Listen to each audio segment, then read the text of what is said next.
so nga n'okuzuula kwa disitulikiti nga nako kulaga nti ettaka ya public land era tuba tulinako obuvunaanyizibwa nga gavumenti.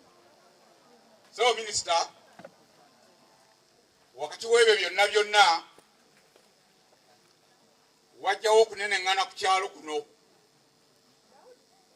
era okuneneŋŋana okwo kwavaamu n'okutonoonera amannya.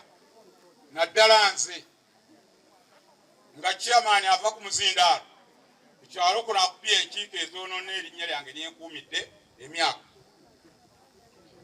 Ono minisita, chairman w'ekyalo kino ne bachairman abalala bana abaliraanye tebaasobola kutegeezaako ku chairman wattu ku nsonga eno, wadde okutegeezaako bakansala ab'omuluka guno abakiika mu kanso yange, wadde okutegeezaako ofiisi y'obwa chairman gyentuulamu, wadde okutegeezaako ofiisi ya chairman wa district. Twawulira ŋŋambo ng'enkiiko zituula eza buli kadde, okutuusa chairman w'ekyalo kino ne banne n'abatuuze bwe baasalawo okutuwandiikira batuyite mu meeting. Honorable Minister, twajja mu meeting era mu katundu kano wennyini awo ettegeera ebintu ebiri ku ttaka lino, naye nga ffe baabitubuusa dda amajjo okutuuka ku disitulikiti. Nolwekyo Honorable Minister, twagezaako okunnyonnyola abantu ab'ekitundu kino nga tubalaga nti ekyazuulwa wano waliwo ettaka lye bayita public land. Wakati w'ebyo nga byonna bitambula, ekyaddako Honorable Minister kwe kukimanya nti District Land Board ettaka lino yali yaligaba, era ng'erigabye bweti 21 nga yasaba omwami gwe bayita Ddamulira Emmanuel, ffe gwe tutamanyi mu Ggombolola wano. Puloti 22 nga yasabibwa omwami ayitibwa Muyunga David. Puloti 23 nga yasabibwa omukyala Nasereko Rose. Puloti 24 nga yasabibwa omwami Muwanga Steven. Puloti 25 nga yasabibwa omwami Migadde Vincent. Ebyo byonna Honorable Minister okubifuna nabijja mu fayiro y'akakiiko ak'ettaka ak'Eggombolola. Okimanyi bulungi Minister nti nga chairman w'Eggombolola nvunaanyizibwa okulaba ng'Eggombolola eba n'akakiiko k'ettaka ne disitulikiti bwe. Naye wetumala okulonda abantu abo, enkolagana yaabwe egenda butereevu ku District Land Board, era gye baakolera ebyo olugambo ne luvaayo nga lugamba nti ate ettaka lya Gesani Company. Kakati ne tutamanya ettaka ate lyava itya mu bano okugenda mu Gesani Company. Nalowooza nti oba osanga abantu bano bakozesebwa Gesani Company mu kusooka okusaba ku District Land Board ettaka lino, oba okubanga baaliguza Gesani mu ngeri gye tutasobola kumanya. Honorable Minister, tukimanyi bulungi etteeka kye ligamba nti wakati awali public land omukisa gusooka kuweebwa batuuze abali ku ttaka eryo. Abatuuze omukisa gwe bataafuna. N'olwekyo mbutamala nnyo obudde n'okugenda ewala, ffe twalowooza nti ettaka lino waba bano abaalisaba beekusomedde nga baayita mu Mankyolo okulifuna, ffe kye twali tulowooza nti twetegereze waba bayita mu Mankyolo ebyapa ebyo bisazibwemu. Ebyo byonna nga biwedde nga tukyanoonya amakubo, era nga ne disitulikiti ng'ekuliddwa chairman atudde awo Mwami Kanaali, ne tukkanya okuleeta surveyor wa disitulikiti okwongera okwetegereza ettaka lino. Era Honorable Minister, omusavya wa disitulikiti yakizuula nti ku byalo ebitaano ebyali byogerwako nti byonna public land kyazuulwa ng'ekyalo ky'Enjovu, ekyalo ky'e Nalukolongo n'ekyawana eky'Olugonjo nga ekiriko ettaka eri, ekyalo kya Bwiri nga liyingirayoko katono nnyo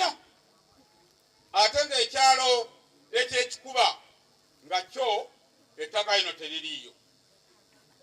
Ku lwange nali njagadde nnyo era nakisaba nnyo chairman wa district nti omusaveya yandyazizza ettaka lino gye liyitira boundaries ne zitegeerekeka.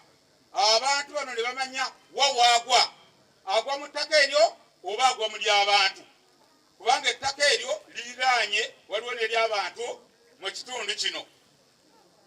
Akakiiko kange ak'ettaka mu kunoonyereza wamu ne District Land Board mu biwandiiko ebiriwo biraga nti Gesani Company yali yafuna ettaka, naye ng'ettaka lyafuna lyali lya mu famire y'omugenzi Nswa, era ebiwandiiko nga biraga nti neighbor w'ettaka lino erirowoozebwa okubeera public land. Kakati tetwamanya Gesani ate yavaayo ate eri ajje. Nolwekyo abantu bano nga beeraliikirivu minisita nti essaawa yonna bandiga obwangu bwe balaba ebitundu ebirala ku mativi ne bye bawulira ku maleediyo. Awo ye wali embiranye wetwagala mutumanyise mututangaaze, kubanga sawa gwe minisita wa byonna.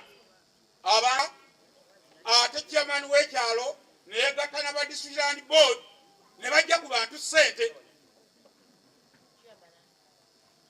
Ow'ekyalo kino ava okwogera ne beegatta n'aba District Land Board ne bajja ku bantu ssente nga baleese forms abantu ze balina okujjuza olw'okusaba ettaka ku bibanja byabwe.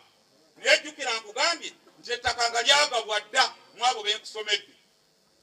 Kakati ekibuuzo kiri abantu abateekayo ssente zaabwe ne bajjuza form bagenda kubanga bafuna batya ettaka ng'ate ettaka lyagabwa dda ng'ebyapa tebisazibwangamu. Sigenda kugenda wala kusinga awo okonayo minisita nkuwadde byenna mu ofiisi yange. Abala kuba nayongereza ebyapa bino byakolebwa abasinga tetunnabayingira mu ofiisi. Abakulembeze Honorable Diana teyalimu, Salimu, bakansala abasinga tebaalimu. Naye nafuna omukisa nga nakayingira ofiisi. Abatuuze nga bankubidde essimu nti waliwo meeting egenda maaso eyayitiddwa RDC ebiseera bye yali mukyala Kagayi Jenny Francis. Ne batubagulizaako ngaffe abakulembeze. Kya mukisa mulungi najja meeting eyo ate RDC yali afunye ebimukwata yalwawo okujja. Bwe twajja ne tunnyonnyola abatuuze biki ebikwata ku ttaka lino kuba nali maze ofunako puliyambo y'ebyapa ebiri wano. Era nafuna resistance Honorable Minister y'amaanyi okunnyonnyola abantu nti bannaye lino ettaka Gesani lyagamba nti lirye lyali public land ne likolebwako ebyapa. Era abatuuze wano ne bassentebe bange bonna baali bamanyi ettaka lya Bwakabaka wa Buganda. Era kwolwo ffe abalabika ng'ababi abazze okunnyonnyola nti ettaka lino lyali lya public land ne balikolako ebyapa bya freehold. So tuzze tubatolinga ne process eyo okunnyonnyolagana n'abatuuze ebyapa bino byakolebwa bitya ne structure ya Buganda government. Era bampa obuvunaanyizibwa okulaba nga nkola search ddala ekikakasa ddala nti n'ebyapa biri authentic gye birimu emuzo. Era ne tufuna survey ya district n'atukolera omulimu ne meetinga be Lusi1 ne tubawa briefs ezivudde mu survey report. Era awo ekutandika okukkiriza ettaka lino lyali lya public land ne libeera transferred to freehold.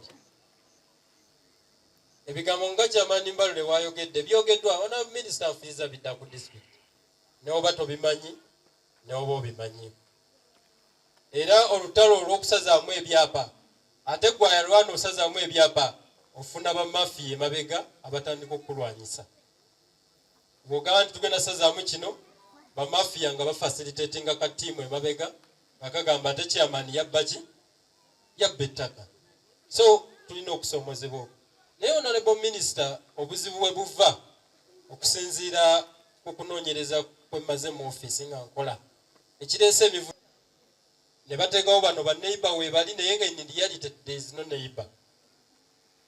So nga district twayingira mu bukulembeze twatula ne land board yaliwo kuba gye nasangawo nali sirina gigoba kuba yali mu mateeka yali well constituted nga nina kujja advise nga what to do.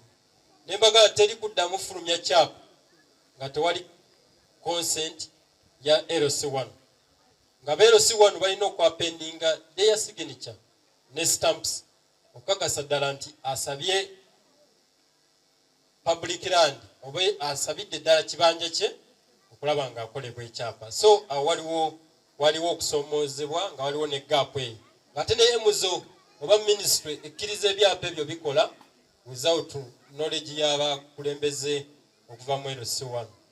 Honorable Minister era n'okunoonyereza okulala ng'ali mu doketi y'ettaka tuteekawo obukiiko area land committees, land board, physical planning committee naye obukiiko bwo tebusasulwa.